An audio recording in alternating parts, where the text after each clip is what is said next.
Assalamualaikum warahmatullahi wabarakatuh. Perkenalkan, saya Azura Usman Munawara dengan NIM A1A323663.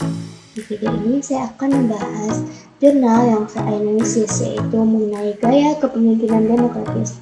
Yang mana jurnal ini sendiri berjudul Gaya Kepemimpinan Demokratis Perpustakaan Kota Yogyakarta.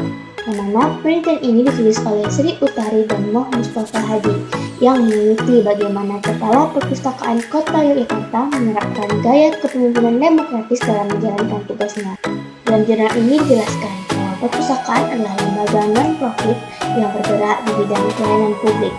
Artinya, keberhasilan sebuah perpustakaan sangat tergantung pada peran seorang pemimpin yang mampu mengatur ritme kerja dan memberikan arahan kepada stafnya. Pemimpin di perpustakaan tidak hanya berfungsi sebagai pengambil keputusan, tetapi juga harus mampu membangun komunikasi yang baik dengan bawahan, memberikan motivasi, dan menciptakan suasana kerja yang nyaman. Itulah sebabnya, gaya kepemimpinan menjadi hal penting untuk dipelajari. Penelitian ini bertujuan untuk mengetahui dan menggambarkan bagaimana gaya kepemimpinan Kepala Perpustakaan Kota Yogyakarta, serta bagaimana gaya tersebut diterapkan dalam kegiatan sehari-hari di lingkungan kerja. Yang mana peneliti menggunakan pendekatan studi kasus dengan 3 teknik utama. Yang pertama, kajian pustaka, yaitu untuk memahami teori-teori kepemimpinan.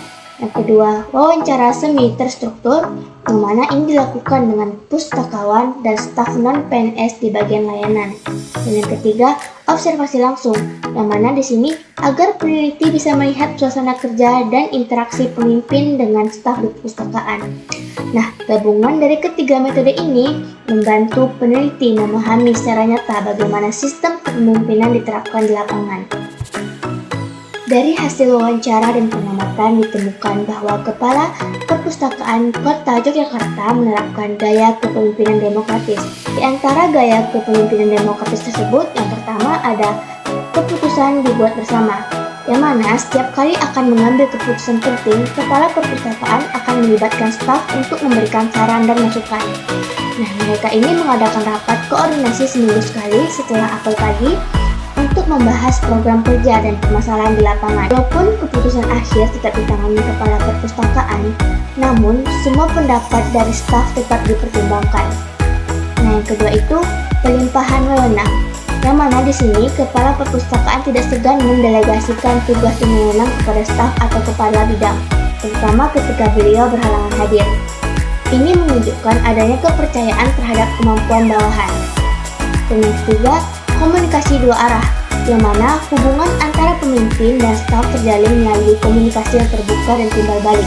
Informasi disampaikan dengan jelas dan staf diberi ruang untuk menyampaikan pendapat tanpa rasa takut. Dengan cara ini, suasana kerja menjadi lebih nyaman dan produktif. Yang keempat, pengawasan yang wajar, yang mana Kepala Perpustakaan melakukan pengawasan dengan cara yang tidak menekan. Beliau tetap menerima kritik dan saran dari bawahannya. Antara pimpinan dan staf terasa lebih setara. Yang kelima, kritik dan saran. Di sini, kritik dan saran bisa disampaikan secara langsung, biasanya saat apel pagi hari Senin. Nah, mana pemimpin juga memberikan pujian. Yang mana pemimpin juga memberikan pujian. Kelima, kritik dan saran. Kritik dan saran bisa disampaikan secara langsung. Nah, biasanya ini saat apel pagi, yaitu pada hari Senin. Pemimpin juga memberikan pujian bagi staf yang bekerja dengan baik dan kritik yang membangun bagi yang perlu perbaikan. Pemimpin juga memberikan pujian bagi staf yang bekerja dengan baik dan kritik yang membangun bagi yang perlu perbaikan. Hal ini membantu staf merasa dihargai dan termotivasi. Yang keenam, motivasi kerja. Kepala Perpustakaan sering memberi dorongan kepada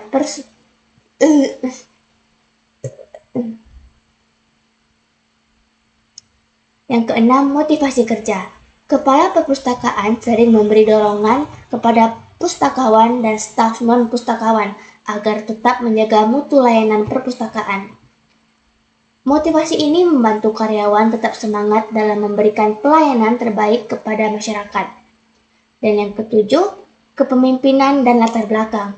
Menariknya, kepala perpustakaan memiliki latar belakang pendidikan manajemen ekonomi, bukan ilmu perpustakaan. Namun, hal ini tidak menghalangi beliau untuk memimpin dengan baik dan menciptakan lingkungan kerja yang harmonis dan produktif. Dari hasil penelitian ini, maka bisa disimpulkan bahwa perpustakaan Kota Yogyakarta menerapkan gaya kepemimpinan demokratis, yang mana kepala perpustakaan selalu melibatkan staf dalam pengambilan keputusan, menerima kritik dan saran, memberikan motivasi kerja, menjalin komunikasi terbuka, dan memberikan kepercayaan kepada bawahan. Gaya kepemimpinan seperti ini terbukti menciptakan suasana kerja yang nyaman, meningkatkan semangat, dan memperkuat kerja sama antar pegawai. Menurut saya, jurnal ini memberikan gambaran nyata tentang bagaimana kepemimpinan demokratis bisa diterapkan dalam lembaga pelayanan publik seperti perpustakaan. Pemimpin yang demokratis bukan berarti kehilangan kendali, tapi justru mampu menggabungkan. Pemimpin yang demokratis bukan berarti kehilangan kendali, tapi justru mampu menggabungkan kepustakaan. Pemimpin yang demokratis bukan berarti kehilangan kendali, tapi justru mampu menggabungkan keputusan bijak dengan partisipasi anggota tim. Dengan gaya seperti ini, pegawai merasa lebih dihargai dan akhirnya termotivasi untuk bekerja lebih baik. Dengan gaya seperti ini, menurut saya, jurnal ini memberikan gambaran nyata tentang bagaimana kepemimpinan demokratis bisa diterapkan dalam lembaga pelayanan publik seperti perpustakaan. Pemimpin yang demokratis bukan berarti kehilangan kendali, tapi justru mampu menggabungkan keputusan bijak dengan partisipasi anggota tim. Dengan gaya seperti ini, pegawai merasa lebih dihargai. Dengan gaya seperti ini, pegawai merasa lebih dihargai dan akhirnya termotivasi. Dengan gaya seperti ini, pegawai merasa lebih dihargai dan akhirnya termotivasi untuk bekerja lebih baik. Jadi bisa disimpulkan bahwa keberhasilan perpustakaan Kota Yogyakarta dalam memberikan pelayanan yang baik kepada masyarakat tidak lepas dari peran kepala perpustakaan yang menerapkan gaya kepemimpinan demokratis, keterbukaan, komunikasi dua arah, dan pemberian motivasi menjadi kunci utama keberhasilan gaya kepemimpinan ini. Yang mana keterbukaan, komunikasi dua arah, dan pemberian motivasi menjadi kunci utama keberhasilan gaya kepemimpinan ini. Yang mana keterbukaan, komunikasi dua arah, dan pemberian motivasi menjadi kunci utama keberhasilan gaya kepemimpinan ini. Baiklah, hanya itu yang dapat saya sampaikan. Lebih dan kurangnya saya mohon maaf. Saya akhiri. Wassalamualaikum warahmatullahi wabarakatuh.